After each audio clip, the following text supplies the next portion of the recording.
défendre. Il est bientôt l'heure de savourer le gruyère de France IGP au bon lait de Savoie et de Franche-Comté. Bienvenue sur Sud Radio, il est 13h. Sud Radio. Parlons vrai. Tout de suite, le journal avec Olivier Montaigu. Bonjour à tous, le tracé du Tour de France 2019 dévoilé. Le départ se fera de Belgique en hommage à Eddy Merckx, celui qui a porté le plus longtemps le maillot jaune sur la grande boucle.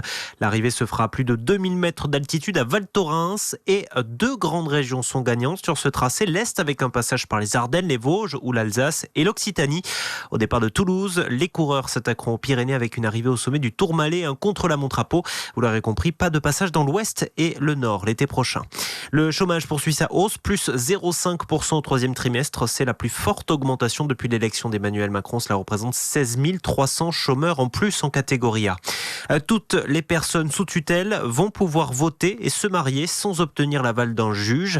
Annonce ce matin de Sophie Cluzel, la secrétaire d'État aux personnes handicapées, avant la tenue d'un comité interministériel du handicap. L'objectif est d'ouvrir ce droit de vote au plus tard aux élections municipales de 2020. De nouvelles accusations en plein procès contre Georges Tron. Lucille Mignon, ancienne collaboratrice du maire de Draveil, a évoqué au cours de son audition en qualité de témoin du harcèlement moral et des agressions sexuelles. Cela s'ajoute donc au témoignage des 2 autres plaignantes, 2 anciennes employées municipales. Alexandre Benalla ne regrette rien. Voilà ce qui ressort des auditions de cet ancien chargé de mission à l'Élysée. Audition chez les juges d'instruction. Des extraits ont été publiés aujourd'hui dans le journal Le Monde. Si c'était à refaire, je le referais. Et de la même façon, a-t-il confié, il était entendu dans le cadre des débordements en marge des manifestations du 1er mai à Paris, au cours desquels il avait été filmé en train de violenter un couple. Et puis le football, après la Ligue des Champions et les matchs nuls du PSG et de Monaco, place à la Ligue Europa ce soir. 3 clubs français à suivre. Bordeaux affronte le Zénith Saint-Pétersbourg à 18h55. À 21h, Rennes reçoit le Dynamo Kiev et Marseille la Lazio Rome. Un match entre Marseille et Rome déjà très tendu. Des affrontements ont éclaté hier soir entre supporters. Voilà pour l'actualité. Bon après-midi à vous. Merci Olivier Montaigu. La météo Sud Radio. Avec planfort.fr, des milliers d'arbres et arbustes en un clic, jardiner malin, jardiner en ligne sur planfort.fr. Alors Rémi André, le temps est calme, tout va bien ? Oui, le temps restera relativement calme aujourd'hui, mais la journée a commencé avec un ciel bien gris sur les 3/4 du pays. Rassurez-vous, toute cette grisaille va peu à peu se dissiper dans l'après-midi, plus vite au sud qu'au nord d'ailleurs, et les nuages s'accrocheront juste près de la Manche ou au nord de la Seine. Mistral et Tramontane vont disparaître même dans l'après-midi, et avec le soleil retrouvé, il ne fera que 14 à 18 degrés au nord, mais 18 à 25 au sud. Attention, il faut profiter de cette douceur, car demain sera juste une journée de transition avec encore de la douceur, mais les conditions météo du week-end ressembleront plus à un début d'hiver qu'à une fin d'été. Merci Rémi André. Sud Radio, les clés d'une vie, 13h, 14h, Jacques Pessis. Sud Radio, les clés d'une vie, ce sont celles de mon invité que vous allez découvrir dans quelques instants. Vous avez quitté un décor de montagne pour aller vers d'autres décors avec l'espoir qu'ils vous permettent d'atteindre des sommets. Vous avez élevé 2 fils, mais pourtant, ce sont eux qui vous ont permis de grandir un peu plus encore. Vous êtes aujourd'hui doublement à la noce, vous vivez le jeu de l'amour et participez à un autre jeu qui est au cœur d'un spectacle gagnant. Bonjour Lionel Astier. Bonjour. Alors, vous êtes à l'affiche du Théâtre Rive Gauche avec une pièce qui est une des pièces à succès de l'année, Deux mensonges et une vérité, on en parlera tout à l'heure. Mais on va évoquer, selon le principe de l'émission, votre parcours à travers des dates clés pour mieux vous connaître. Et la première date que j'ai trouvée, ça vous dira quelque chose, c'est le 5 mars 1980. C'est la sortie d'un film de Robert Enrico, L'empreinte des géants. L'empreinte des géants, oui. Je crois que ce sont vos vrais débuts au cinéma. Oui, ce sont vraiment ces débuts très, très modestes, hein, mais effectivement, je crois que je suis rentré dans ce casting-là. D'abord, j'étais lyonnais à l'époque parce que j'ai fait les Beaux-Arts à Lyon et j'ai fait mes débuts au théâtre là-bas. Et je crois que je suis rentré. J'étais ami avec son fils, en fait, avec Jérôme, avec qui j'ai tourné il n'y a pas très longtemps. Absolument. Voilà. Et donc vous êtes rentré pour un tout petit rôle dans ce film où il y avait quand même des stars, parce qu'il y avait Patrick Chenet qui débutait, C'est ça. Serge Reggiani, Oui. et une jeune femme, Zoé Chauveau, qui a totalement disparu depuis, et qui a eu un début de succès, qui a joué Violette Nozière, et dont plus personne n'a entendu parler. C'est exact. Elle était charmante et avec du talent. Et cette histoire-là, c'était la construction d'une autoroute C'est ça.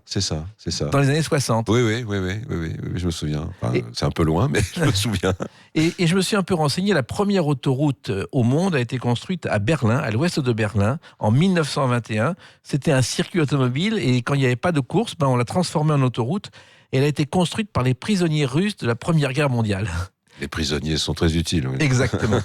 Alors vous-même, vous vivez dans une ville à laquelle on n'est pas... Enfin, vous êtes né dans une ville, Lionel Astier, à laquelle on n'accède pas par l'autoroute, c'est Alès.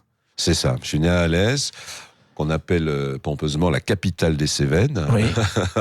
Après, il y a les titres. Ils se disputent un peu les titres. La porte des Cévennes, la capitale, etc., etc.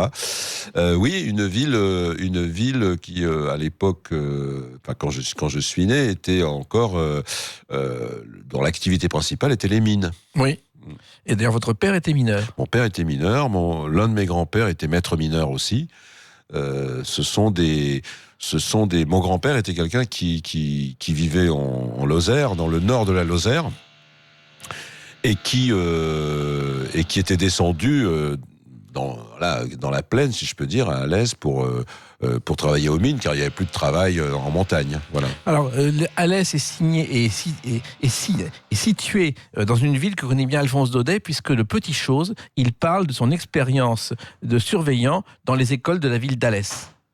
Ah d'accord. Prenez Daudet, c'est dedans. Non, je savais pas. Alors, vous êtes donc né dans les Cévennes, votre famille est originaire de Lozère, je crois que votre père c'est Châteauneuf-du-Randon et votre mère c'est Saint-Julien-d'Arpaon. C'est à peu près ça, oui. Et Châteauneuf-de-Randon, c'est un tout petit village. Ah, c'est un tout petit village. Alors, Châteauneuf-de-Randon, je dirais même, c'est le village le plus important du district, puisqu'en fait, il y a des petits villages comme Chaudérac, comme Luc en Lozère aussi. Vous savez, c'est le pays de la bête du Gévaudan, la Margeride là-haut. Le Haut-Gévaudan qui est très catholique, et ma mère étant du Sud-Gévaudan, qui est Florac, La Salle-Prunet, Saint-Julien-d'Arpon, qui est très protestant. Donc, je suis né d'un couple mixte. Et il y a quelqu'un qui est mort d'ailleurs à Châteauneuf-du-Randon, c'est Bertrand du Guesclin. C'est Bertrand du Guesclin. Il avait bu de l'eau trop fraîche dans la fontaine. Oui, ça m'avait fasciné quand j'étais petit. C'est étonnant ça. Ça m'avait fasciné qu'il soit mort de ça, que ce guerrier soit mort de ça. Et il y a aussi autre chose qui me fascine. À Châteauneuf-de-Randon, j'y suis retourné pour y emmener mon épouse il y a 1 mois et demi. Il y a toujours cette fameuse pierre qui pèse plusieurs tonnes et qu'on peut bouger avec simplement en la poussant de la main. C'est étonnant. Hein. Ouais. Alors c'est une région essentiellement agricole. Il y a Florac aussi, que vous connaissez bien. Oui. Et Raymond Depardon a cité Florac dans un film qui s'appelait L'Approche, qui était consacré aux paysans. Car Florac et la région, c'est le domaine des paysans, c'est le royaume des derniers paysans. Oui. Et ça au-dessus de Florac aussi, il a fait ses documentaires aussi au-dessus de Florac, vers l'Hospitalet, sur le Cosméjean. Alors, au départ, lorsque vous grandissez là-bas, Lionel Astier, vous n'êtes pas fan de cette région, et aujourd'hui, vous y retournez le plus souvent possible. Je suis pas fan de la région. J'étais pas fan. En fait, c'est pas tellement ça. C'est que par rapport à mes envies ou par rapport à mes rêves, là-bas, j'avais l'impression qu'ils allaient mourir de leur belle mort. Et effectivement, le fait de partir, d'aller voyager, de faire son métier, évidemment, je reviens avec grand bonheur, parce que la Lozère, par exemple, je dis pas que c'est le plus beau pays du monde, mais c'est un magnifique pays, quoi. Oui, vos rêves, justement, à l'âge de 12 ans, Lionel Astier, vous dites à votre mère, et elle n'en revient pas encore, je veux être scénariste. Oui. Et pourquoi ? Alors, j'ai une explication très, très, très simple, mais qui me convient. C'est une psy qui me l'a donné, l'explication. Elle me dit, voilà, j'ai perdu mon père, j'avais 10 ans.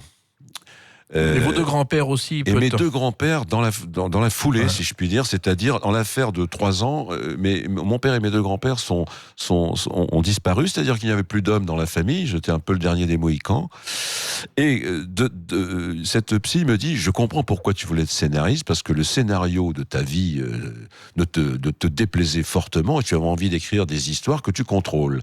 Alors je ne sais pas si c'est vrai, mais ça me plaît bien comme explication. Et effectivement, d'abord, j'ai passé une partie de ma jeunesse à avoir peur. parce que quand je voyais comment les hommes disparaissaient, je me disais, il n'y a plus que moi, donc ça va être mon tour.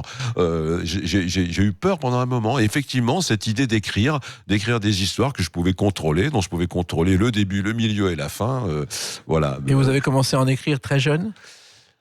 J'écrivais, à 12 ans, j'écrivais des petites histoires, oui.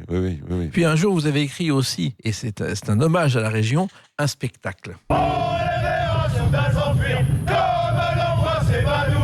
Ça vous dit quelque chose ? Oh oui. La nuit des Camisards. Oui. Ça, c'est un spectacle qui tourne d'ailleurs, que vous avez écrit, qui continue à tourner régulièrement. Oui, il vient de s'arrêter cette année, mais il y aura une suite. Ça, ce qu'on vient d'entendre là, c'est ce qu'on appelait le psaume des batailles, c'est le psaume 68, c'est ce qu'ils chantaient lorsqu'ils affrontaient les troupes du roi. Ils mettaient un genou en terre et ils chantaient ça. C'était impressionnant pour les troupes en face. Et oui, la nuit des Camisards, la guerre des Camisards, ce qu'on appelle la guerre des Cévennes, qui a été très courte, qui a duré 2 ans. En 1702, je crois. 1702, mais c'est un sujet qui me passionne parce que c'est un sujet que je trouve... Je ne me suis pas simplement intéressé à ça parce que c'était mes racines, mais je le trouve brûlant d'actualité. Oui, parce que c'est une guerre des religions et qu'aujourd'hui on a le même problème. C'est une guerre des religions, c'est une guerre de la liberté de conscience, de la liberté de penser, de la violence religieuse, de la violence d'État, des migrants. Faut pas oublier qu'il y a 200 000 huguenots français qui sont partis, qui se sont éparpillés de par le monde, jusqu'en Amérique, jusqu'en Australie, jusqu'en Afrique du Sud. On est vraiment dans notre actualité, là. Et ce spectacle est devenu un classique. Eh bien, il est devenu, il a des résonances, et avec tout, même avec le terrorisme, hélas. C'est-à-dire qu'on s'aperçoit que les choses n'ont pas tellement... Pour les migrants, c'est troublant à quel point les témoignages d'aujourd'hui et les témoignages de l'époque sont quasiment les mêmes. C'est-à-dire, c'est les mêmes difficultés, c'est les mêmes raquettes, c'est les mêmes... le même déracinement, évidemment. Ça, le déracinement, ça ne change pas. Et surtout, cette obligation de quitter sa terre, la terre de ses ancêtres et sa terre natale. Nous, on va se quitter pendant quelques instants, mais on va se retrouver très très vite pour parler d'une autre date, le 21 janvier 1983. À tout de suite sur Sud Radio avec Lionel Astier.